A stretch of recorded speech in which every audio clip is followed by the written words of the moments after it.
Beans! Oh, hi. I didn't see you there. Welcome back to Fun Facts with Jack. Apparently we're going to do evidentiary blood draws. Viewer discretion is advised. What you want, what you want, what you gonna do? Stop! Now, stop! Heads up!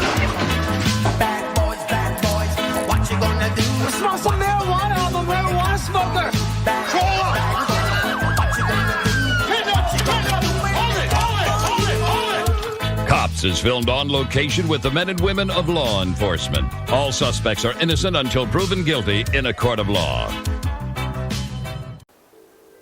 Evidentiary blood draws can be performed by paramedics cleared within the Washtenaw-Livingston Medical Control Authority at the request of law enforcement. Either a warrant's been issued for the draw, in which case don't worry about bringing that warrant with you, it's going to be faxed to our office, or the draw can be performed under implied consent. Whenever you have a Michigan operating license or a driver's license, you've given consent to have your blood drawn if you've been suspected of operating a motor vehicle under the influence of drugs or alcohol. Now, most of these draws will be performed by our supervisors, but anybody working on the road has the ability, the authority, and obligation to perform that draw. These are the kits we use for the draw. These kits will be provided by law enforcement. They are kept at the jail. What we need to focus on with these kits is there is an integrity seal on the front of the package, which you can see here. It should be intact, and for your report's sake, have a look at the expiration date on the side there and the lot number as well. These should be written down and included in your report. Now let's move on to the actual blood draw collection and the process that needs to take place.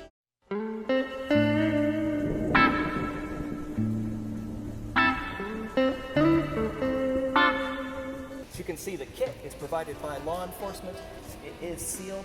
The paramedic that's performing the draw needs to check the integrity of the seal, and once that seal is opened by law enforcement, the paramedic performing the draw cannot leave the scene, cannot be pulled away for another call or any other incident. You are dedicated.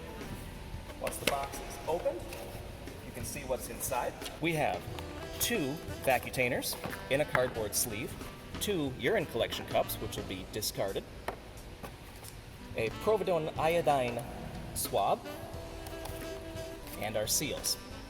One for the kit itself, the necessary paperwork to accompany the specimen to the lab, and labels, one for urine and one set for blood. The urine seals will of course be discarded. Blood specimen seals need to be attached to the vacutainers before they're sent off to the lab. It's also important to make sure your collection bag is present with the paper inside. Paperwork will be filled out between both law enforcement and EMS. The top of the paperwork is all law enforcement. We don't need to touch this. Our involvement with this paperwork is down here at the bottom, including our signature, and times of collection will be filled out by law enforcement as well. This is principally an ID start. The only difference is we're not putting anything through it, we're only taking out of it. The paramedic performing the draw needs to inform the suspect that they are not cleaning the site with alcohol, that no alcohol has been applied to their skin, to the needle, or to the specimen vials. Remember, iodine-based solutions need to dry before they're effective in cleaning the skin. Law enforcement at this point labeled our blood specimen seals as seal 1 and 2 and labeled the cardboard sleeve as 1 and 2 as well to make sure that we're being consistent with which vial is which. Ooh, ouch!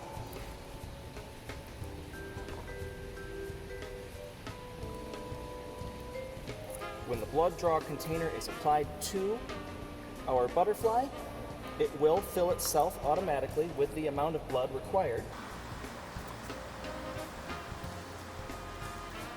Also, when we are poking into our suspect, we need to verbalize the time, or at least say 1, so the individual who's documenting it can note the time of the collection. This is very important in that each specimen needs to be given a specific time of collection.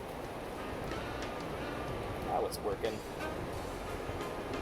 As the paramedic withdraws the collection vial, it needs to be gently inverted to distribute the preservative and placed back into the cardboard sleeve. Vial 2 is pressed in. Again, it is vacuum sealed. We note time for specimen 2 and that is marked by law enforcement. Gently inverted to distribute the preservative and placed back in the kit. At this point, the seals need to be applied to the vials. This may be done by law enforcement or the paramedic who acquired the sample. Suspect name at the top, date of collection and time of collection, name of the individual who performed the draw, and the officer in command.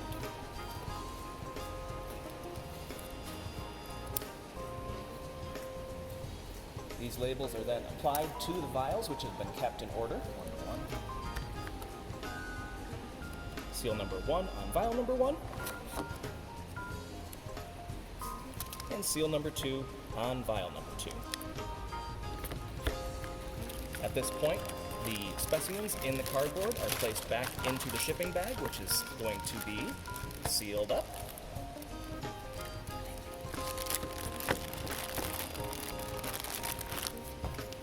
And the rest of the paperwork is going to be attached. Yellow and white forms go in the box with the specimen. Pink form is retained. The box is closed. And the shipping seal is applied in the presence of the paramedic who performed the blood draw.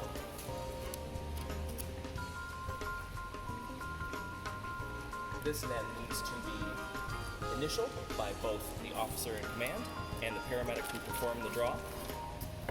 And now the specimen is sent off to the Michigan State Lab for testing. At this point, our duties on scene are done, and we need to start documenting this draw. There is a pre-filled narrative template in our documenting software, which can be pulled up. It's mostly check marks. We do need to note a few things like the expiration date, and there is a section at the bottom for remarks if anything stood out. But we don't want to be including unnecessary information on these draws, as it may cause confusion or open us up for any inconsistencies. Again, most of these will be performed by supervisors, but remember that we are obligated to do them when we're called if necessary. You may have noticed when we opened the kit, the one thing that wasn't in there was the butterfly needle. That won't be included in these kits, but they are at the jail where most of these tests are performed. If the collection needs to be performed on the roadside, contact the on-duty Charlie unit to get needles. So that's the process of an evidentiary blood draw. If you have any questions, our protocol app does have this written under evidentiary blood draws, and you can contact the on-duty supervisor with any concerns should this come up on your shift. This has been Fun Facts with Jack. Oh, Sarah, tell Andy I'm going to be late for my shift!